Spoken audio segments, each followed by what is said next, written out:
Salut à toi! Alors dans cette vidéo, on va faire quelque chose d'un petit peu spécial. On va te présenter le véhicule d'un couple qui nous a débourbé avec Ivan quand on était coincés. Ils ont dormi juste à côté de nous et du coup ils nous ont vus en galère et ils ont été super sympas. Ils sont venus nous aider. Un sacré camion d'expédition 4x4, franchement c'est la totale et on va vous le présenter. Salut! Nous sommes Aurèle et Claire. Nous vivons en Haute-Savoie et nous préparons notre départ pour un van trip de 6 mois en Europe. Alors attache ta ceinture et accompagne-nous dans cette aventure.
Hey, we're Susanne and Sylvio. We started this project e-traction, the trip. We have been living in this beautiful vehicle for 2 years now, and basically we want to travel the world on the combination of overlanding and riding e-bikes. One e-bike is over there, we have a second one and we switch. So one is always on the bike and one is in the truck. We do stretches together and on the bike, and sometimes we travel long distances on the truck. And it's been an exciting life, an exciting experience so far. So for the technical details, we start why we choose this FUSO, originally Mitsubishi, now it belongs to the Daimler Group. It's a FUSO small truck. Why? Because it has the perfect size. It's 6.5 meters, 2 meters 10 wide, and it's 6.5 tons. So this is like a small truck, but it's still a truck. It's more than a van, it's less than a big truck. This makes it perfect for travel long distances, and we still fit in parking lots in cities and can go in small streets around the corners. So we maybe start at the front over here. The motor is in here. It's a 3-liter diesel. It runs on Euro 6, so it's actually really clean. It consumes something like about 16 liters, 100 kilometers. And you can see that this is built for off-road traveling. We have a 4-wheel drive system which can be added. So normally it's 2-wheel drive. Then you turn here the wheels and you do the change to 4-wheel driving and the low gears, and we can master almost every terrain. We could even run around here up and down. It would not be any problem. If we go inside and have a look about the systems we have in the cockpit, it's not a big deal. I mean, the cockpit is not like a limousine. It's relatively basic. We have navigation system tools here, which is an iPad, a navigation system, the back camera, a good sound system, which is important. I love it, and I have a subwoofer here, so there is decent music when we're riding. So this is the cockpit. There is not much more to say about. But we go around, and I first show you the details on the outside. So here we have the diesel tank. It's 170 liters, makes me go like 1,000 kilometers. The suspension is not series, it's a special type of suspension which is made to handle rough roads. This is also why my own little company is called Rough-Road Global Services. HNF Nicolai, this is our partner for the bikes. We collaborate with them, they sponsor us for this trip, and Attraction the Trip is the name of our project. Pedelec Adventures is the company of my partner Sue. If we go further on, here we have a gas tank. We have chosen that system. We only have a gas bottle, so we can change it in whatever country. This is still a French bottle actually, and we are now in Norway, so just consider that. So no inbuilt tank, but the one we can change tanks wherever in all countries of the world. This we have just a special storage extra down here. Here is the garage for the bikes and for other stuff. There is 2 exits on both sides.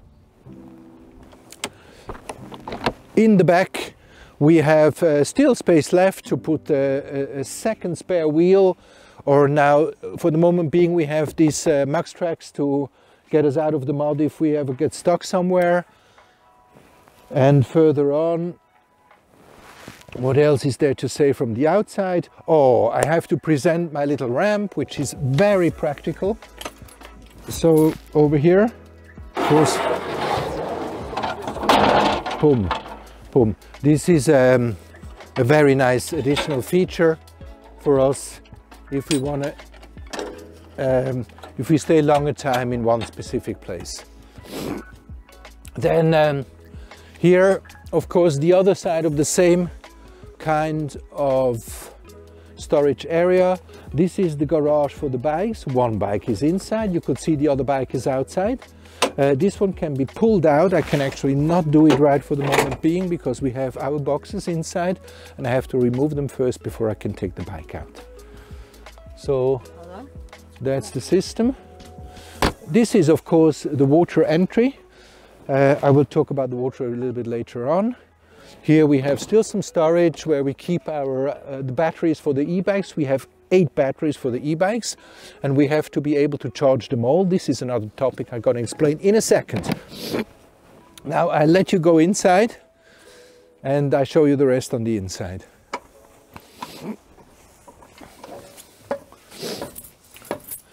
So the organism Elefantino, because this is what our truck is called like. He's got his name on a trip in Morocco. At the end we called him Elefantino because he feels very comfortable in the desert. What is the organism? How does his metabolism work? On the roof, as you could see before, we have 6 solar panels which take 100 watt each. So there is 600 watts from the solar panels going down here, right underneath in that terrific box.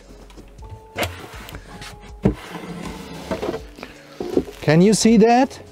Okay, so what that is 2 lithium-ion batteries from Victron, which have 300 ampere hours each, makes 600 ampere hours, makes 7.2 kilowatt hour of electricity we can store. And so we are able to charge our e-bike batteries basically only from solar power. This is quite a bit of money. It's a very high-end electrical system and we wanted to have that enabled to be as independent as possible, traveling like 2 weeks without any supply, without any electricity, any water, anything else. The water system. So we have under here, behind, on the underside the bed, is a 300 liter freshwater tank. The water I can pump from a river or from any kind of water through a first filter, then it goes into the tank. From the tank it moves down here into a second filter, and from the second filter it is spread over the different parts and comes out here like in a normal home. You can see there is a second one. Now it's put away, but this is a separate drinking water system. If we have very bad water quality somewhere, I don't know, in Africa or so on, we have an additional 30 liter fresh water drinking water system supply. So altogether it's 330 liter water we can carry. That's the point so far. For cooking we have the stove here. and we can even make a pizza or a cake. This is the only piece which runs on gas, as you could see from the outside. So we only use gas for cooking, and we use diesel for heating. The heating system runs as well on electricity. This is for special circumstances and when we are very high up. And everything else runs on electricity. As well, the fridge over here, which has what I really think is a good thing, additionally a freezer. So water, I think we covered that one. One last word for the electricity, because we have so much power and there is a 3000 watt sinus inverter. I can run all kind of tools and a coffee machine over there, and a compressor which is in the storage area to pump our tires, because when you go off-road you want to reduce the pressure of your tires to get more surface, to make more traction in the sand, for example. And when you're back on the streets you have to pump again, so we have a compressor with us. All of this we don't have to worry because of this nice electricity situation we have. The water at the end, when it goes through the things, this is like in almost every van and motorhome, there is a 90-liter grey water tank with a part where we can empty. That's it. Now the last thing I can show you here is, if we check this, this is our bathroom. So the sink can be put on. This is the toilet. This is a Nature Hat toilet, which is a compost toilet. So we have a container for the pee-pee, and we have another container for the caca, which is mixed with fibers from coconut. It composts, it doesn't smell, it's very clean. We change this one like every 2 weeks and the pee-pee like every day or every second day. So no chemicals, very natural, and a very approved system. If you change to the other side, over here we have a little luxury situation, which is a shower, which is supposedly nothing else than a shower, and a space we can put wet clothes in and wet shoes in. There is several reasons why you want to have such a thing. One reason is thermically it's better. That most of the normal vans and normal motorhomes, they have not very well isolated front part of the vehicle, so cold and heat can transfer to the part where you live. So we have separately, we can close the doors, and so the temperature in here, or the thermic situation in the living cabin, is better than if this is connected. The second reason is these two doors, and we can lock them. So it's an additional safety issue. First of all, if you want to ship the car over the continents, we hear so many stories that they break in.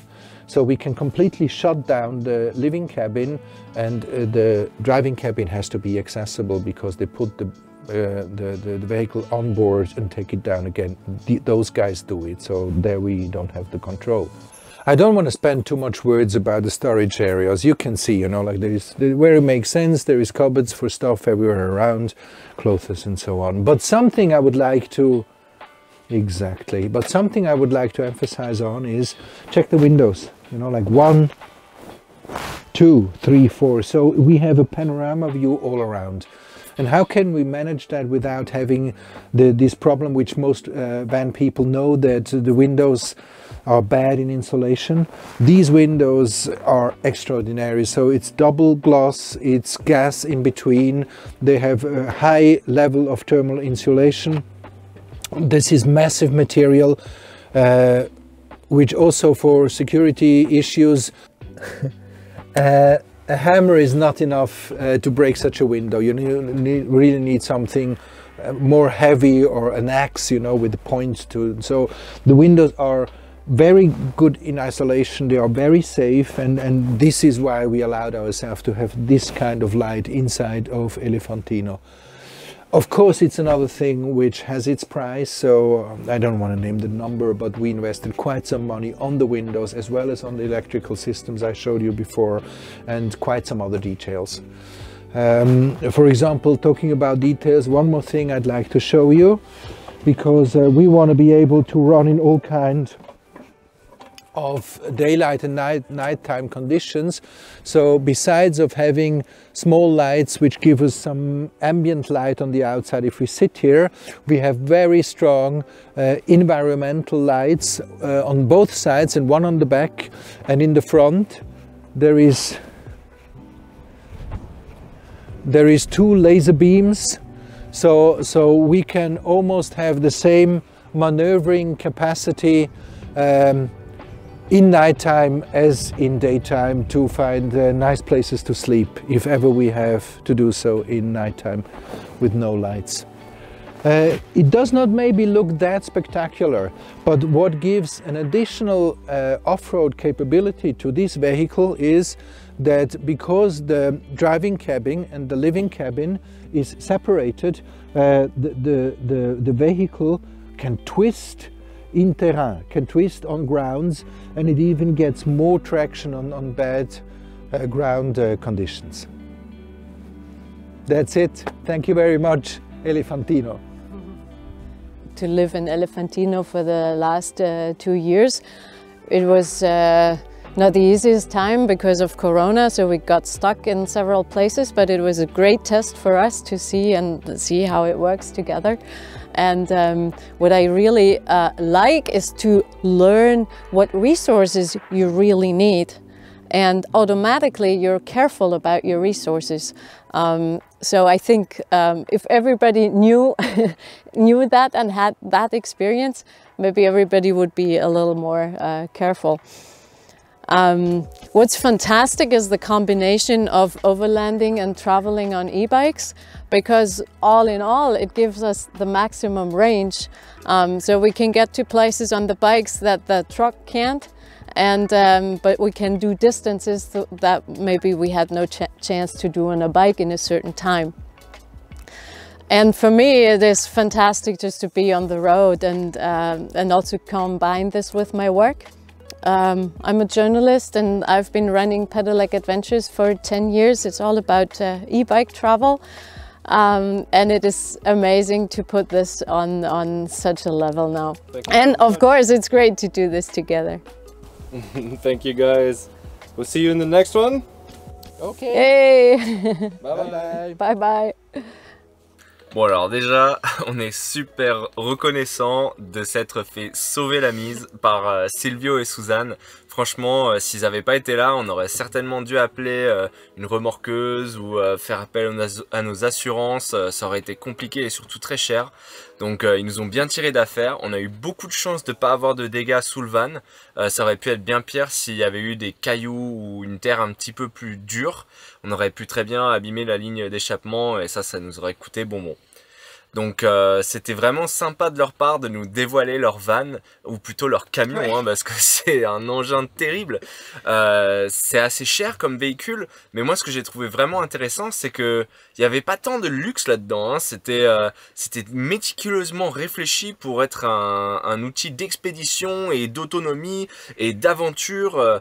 Enfin, c'est un investissement que je comprends. Si j'avais ce genre d'argent, franchement, c'est le genre de joujou que j'aimerais bien me payer, quoi. Ouais, avec ça, tu fais des voyages au bout du monde. C'est un mode de voyage, mais complètement différent. Tu dois vivre des aventures de dingue tous les jours. Tu peux arriver à des endroits tellement paumés. C'est clair, et puis au niveau pilotage aussi, ouais. Il se régale le mec, quoi. Il a un accès qui est terrible. Enfin franchement, ils ont été super sympas. On a pris un petit repas avec eux après le tournage et on a discuté pendant 1h30 super facilement. Honnêtement, la différence d'âge, on l'a pas senti. Il y avait vraiment un sentiment de compréhension et d'être sur la même longueur d'onde. C'est un petit peu le sentiment qu'on a depuis ces dernières quelques semaines où on est en dehors des périodes de vacances. C'est qu'on croise pas mal de profils comme les leurs, en fait, des personnes qui sont vanlifers à l'année ou des gens qui font du voyage au long terme ou même des expatriés qui vivent autre part qu'en France, et c'est vraiment super agréable parce que c'est des personnalités qui sont un petit peu difficiles à trouver quand on n'est pas dans cette période et qui sont super intéressantes. Enfin, c'est des gens qui ont une vie hors du commun et qu'on est vraiment très content de pouvoir découvrir ça parce que nous, au final, on est des petits joueurs avec notre voyage là par rapport à tout ce qu'ils font ces gens-là. Puis ils font des trucs de dingue et hyper inspirants. Par exemple, Susanne, ça m'a marqué, elle est partie en vélo électrique du sud de l'Espagne en Andalousie. Elle est remontée avec sa tante jusqu'en Allemagne toute seule. Genre c'est... Ah ouais, c'est fou quoi, ils ont une autre façon de voir les choses, une autre vision du monde et c'est très enrichissant en fait, on est super content de les avoir rencontrés et de faire ce genre de connaissances quasiment au quotidien depuis 2-3 semaines.